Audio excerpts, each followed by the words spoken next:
Here's something nobody tells you about getting older. The biggest threat to your cognitive sharpness might not be in your head, it might be in your basement. I want to talk to you today about clutter, not as a tidying problem, but as a brain health problem. Because researchers have found that the amount of stuff surrounding you every day is quietly taxing your prefrontal cortex, the part of your brain responsible for focus, decision-making, and memory. And the good news? There's an elegant, centuries-old Scandinavian practice that fixes this in a way that also happens to be one of the most psychologically freeing things a person over 50 can do. It's called döstädning, and by the end of this video, you'll understand exactly why it works and how to start this week. Let's start with the science, because it's more striking than most people realize. A landmark study out of UCLA's Center on Everyday Lives of Families tracked 32 dual-income families and measured their cortisol levels, that's the body's primary stress hormone, throughout the day. The families who described their homes as cluttered showed significantly elevated cortisol, particularly in the afternoons and evenings, exactly when your brain is supposed to be winding down and consolidating the day's memories. Now, why does clutter do this? Because your brain, specifically your visual cortex, cannot ignore objects in your peripheral field. Every item in a cluttered room is a small, unresolved signal. Your brain registers each one as potentially requiring attention. Researchers call this visual noise, and it competes directly with your working memory. Working memory, think of it as your mental RAM, is one of the first cognitive capacities to show age-related decline. So anything that puts unnecessary load on it matters more after 50 than it did at 35. There's a useful analogy here. Imagine your brain is a computer. Clutter is like running 30 browser tabs you're not actively using. The machine slows down, not because it's broken, but because it's overloaded. Clearing your physical space is the cognitive equivalent of closing those tabs. So where does Sweden come in? The word döstädning, pronounced roughly döstädning, translates literally as death cleaning, which, I'll admit, sounds alarming. But hear me out, because the concept is actually profoundly life-affirming. The practice comes from Swedish culture, where there's a tradition of thoughtfully sorting through your possessions. Not when you're dying, but while you're fully alive and lucid, so that the people you love aren't burdened with that task later. Author Margareta Magnusson brought the concept to a wider audience, and the core question she suggests you ask about every object you own is this: will anyone I love be burdened by this when I'm gone? But here's what's interesting from a cognitive science perspective.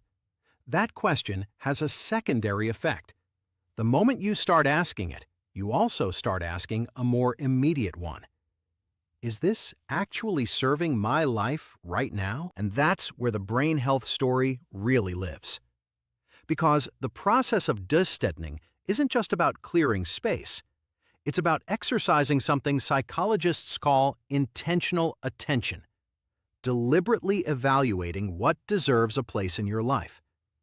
That kind of active, reflective thinking is exactly the type of cognitive engagement that research associates with preserved brain function as we age. We've covered clutter's costs. Let's look at what the research says happens when you reduce it. Studies consistently link simplified living environments with reduced anxiety and cortisol, meaning less chronic stress eroding your hippocampus, the brain's memory center. Better sleep quality, because visual disorder activates a mild threat detection response that keeps your nervous system from fully down-regulating at night.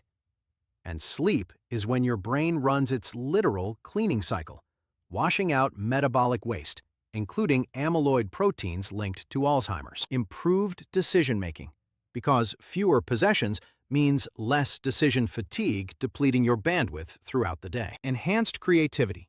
Studies show simpler environments support more focused, convergent thinking, useful for learning, and sustained complex attention. All of these things, sleep, stress, decision fatigue, cognitive load, are precisely the levers that matter most for brain longevity after 50.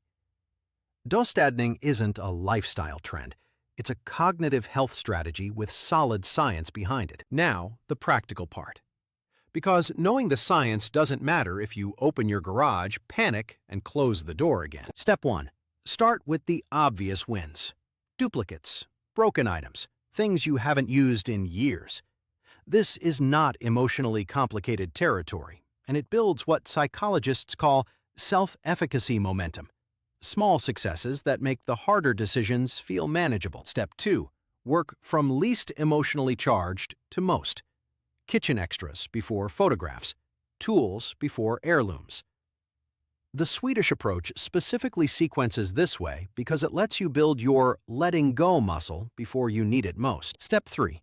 Use these 4 questions for every item. Do I use this regularly? Does this bring me genuine satisfaction or serve a clear purpose? Would someone else benefit more from this than I do? Am I keeping this out of guilt rather than genuine value? That last question is the important one.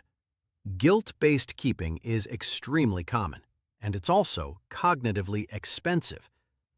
Every object you keep out of obligation rather than choice is a small, persistent source of low-grade stress. Releasing it is a form of cognitive relief. Step 4. Give things away now, not later. Rather than donating anonymously, the Swedish tradition involves consciously passing cherished items to the people who will value them, while you're alive to see it.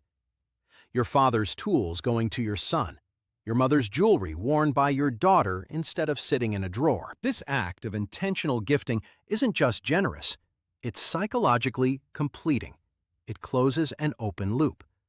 And psychologically complete experiences consume significantly less working memory than unresolved ones. Here's what I want you to do before next weekend. Pick one drawer, one shelf, or one box, just one, and go through it using the döstädning lens. Not, do I want to keep this, but does this genuinely serve my life or the people I love? Set a timer for 30 minutes, that's all. Research on habit formation consistently shows that small, bounded actions are far more likely to stick than ambitious overhauls. If you want to go deeper, Margareta Magnusson's book, The Gentle Art of Swedish Death Cleaning, is a warm and practical guide. The title is far less morbid than it sounds, I promise. Your environment shapes your cognition more than most people realize. Clearing it isn't about minimalism as an aesthetic. It's about giving your brain the space, literally and neurologically, to do its best work. You've spent 50+ years accumulating. You've earned the right to be intentional about what stays. Stay sharp.